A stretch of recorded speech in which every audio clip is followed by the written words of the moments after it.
OK, donc maintenant, on va voir le lien entre le taux de la Banque centrale, donc de très court terme, et les rendements dans le marché monétaire en général. Donc, supposons qu'on a une obligation à 3 mois, OK?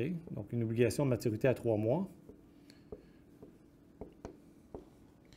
qui donne un rendement de, on va dire, 5 annuel.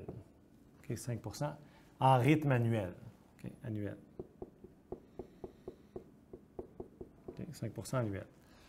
Donc, et que le taux de la Banque centrale, je vais l'écrire Banque centrale, mettons, okay, est de, on va dire, 5 Donc, tout est égal. Okay, bon. Alors, tout est à peu près là, la même chose. Donc, le taux de la Banque centrale, on le sait maintenant, il détermine très proche tous les taux à l'intérieur d'un an. Donc, 3 mois, 6 mois, 12 mois. Okay? Et là, soudainement, la Banque centrale augmente son taux, IBC. Et la Banque centrale, maintenant, dit « Ah, les taux sont à 6 les taux du marché monétaire sont à 6 ».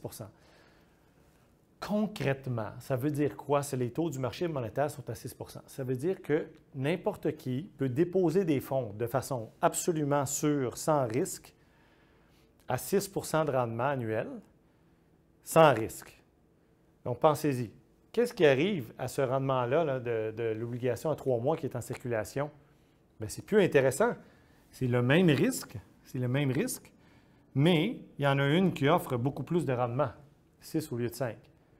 Donc, la demande pour cette obligation-là chute, pour l'obligation à 5 chute. Donc, baisse de demande pour l'obligation à 5 n'est-ce pas? Ce qui baisse le prix, ce qui augmente le rendement, jusqu'à égalité de 6 On voit donc que lorsque la Banque centrale augmente ses taux d'intérêt, elle met des pressions à la baisse sur les prix dans le marché monétaire, le prix des actifs financiers dans le marché monétaire.